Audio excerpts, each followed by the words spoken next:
To be part of an organization and institution like Regenesys, for me, has been my life purpose. Understanding the impact that Regenesys has made and is continuing to make, not only in this country, but in the continent, and indeed impacting lives in a tangible way. Now, let's face it, the world has changed in an unprecedented manner. The world will never be the same again. And it is incumbent upon us, not only as business, government, but even learning and higher learning institutions like Regenesys and many others, to be innovative in how we're going to re-engineer this economy. This time, and I like what you're saying, that the time that we're having is giving us time to reflect and to reset. For me, I think it's also giving us time to recalibrate, to re-engineer, to be innovative in the way that we're going to face the new normal. Everybody's talking about this new normal. What does it look like? And the reality is that we all don't know when we're going to get the vaccine. But between the unknown and now, there's so much that can be done. And I think Regenesys has plugged in very meaningfully between the time frames that we are facing. We don't know when we're going to get the vaccine. We don't know when we're going to get to level 1. But then we know that education is the cornerstone of a winning nation. I'm a passionate educationist, and that's why I've decided that I'm going to partner with Regenesys, and I'm going to use my voice to be able to help this great organization to magnify its voices and multiply the faces. Marco speaks about the alumni of 200,000 alumni that are out there, over 200 countries. So if we can be able to literally galvanize energies and people across the world to be able to partner with institutions that are within their realm, I think we can be able to make a dent and an impact. The reality is that we're going to have to rebuild this economy. And the one way we can rebuild this economy is to make sure that education becomes and continues to be a priority. That is how we're going to create a generation of leaders going forward. So as a South African, I'm very optimistic. I'm an eternal optimist.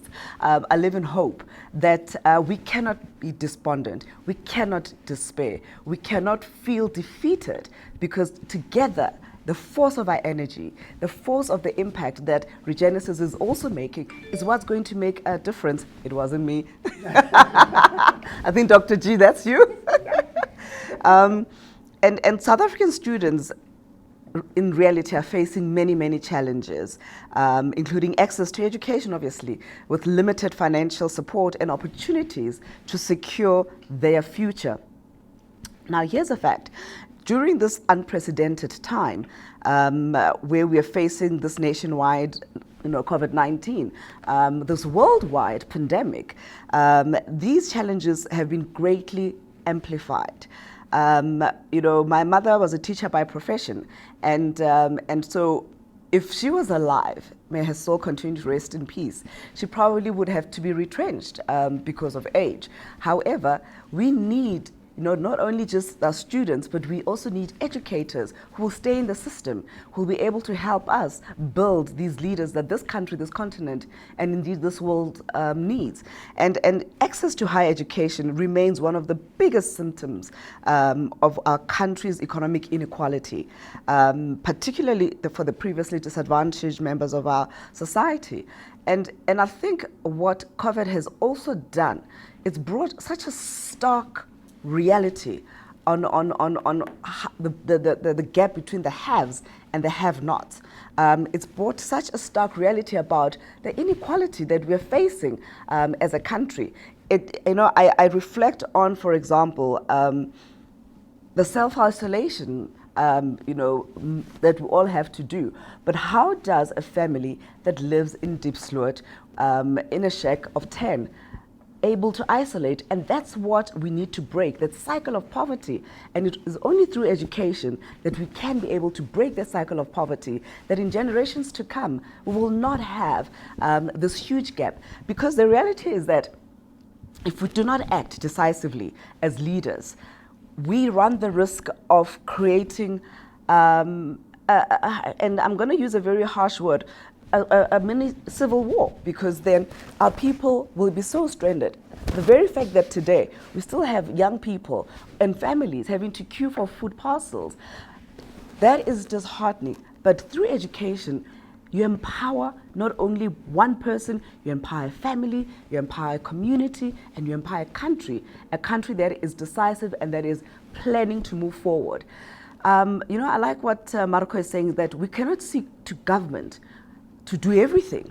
We also have to be innovative in how we assist government to be able to help us turn around this huge crisis that we are facing. And with that said, I mean, the reality which has been thrown into the new light by the recent international events, and we are facing an uncertain future. But with education, you have a literally defined certain future.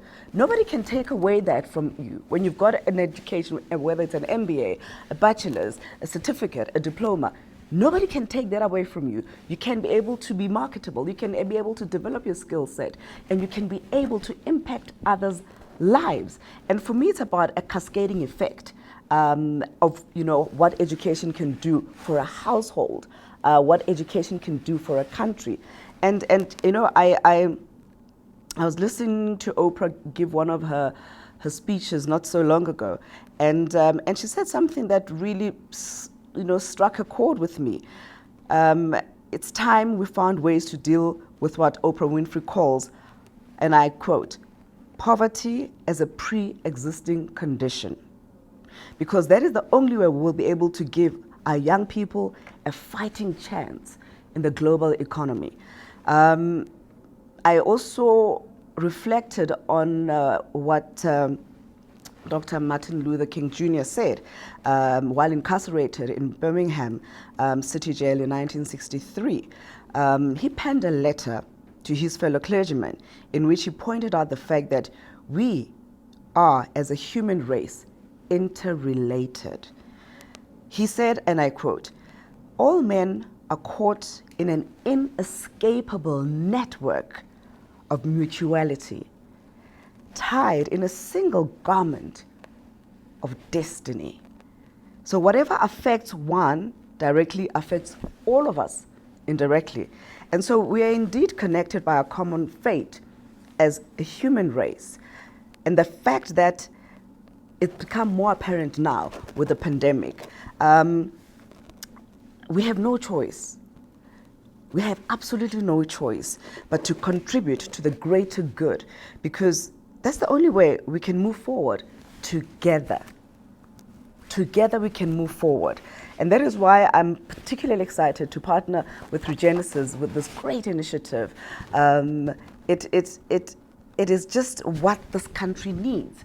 It is what should be a model for other institutions of higher learning, that they can galvanize their alumni to be able to take this cause forward. We realize, yes, there's a stimulus package the government has put out there, but somebody's going to have to pay for it at some point. 500 billion, it might not be us. It's going to be our children, our children's children. So in generations to come, somebody's going to have to pay for it. And when you are educated, you are empowered, you are skilled, therefore you can contribute to the growth of an economy. And so for me, it is very, very important. And, I just want to commend all of you for pledging 100 million rand. I mean, that for me, it gives me hope that there are hearts and beings, people with consciousness about their role and responsibility in this new world, in this new normal. And I think you stand as a shining example of what institutions can make and can do, even organizations. Corporate South Africa needs to, emulate this model, this methodology, because that is indeed how we're going to be able to fight a good battle and to change the world. And it for me, it augurs well. And I believe that, in years to come, we will look back and we will say that Regenesys did it. When we see young people out there gainfully employed, creating jobs themselves, we will know that this is the mark I'm actually getting goosebumps saying this. This is the mark that Regenesys made.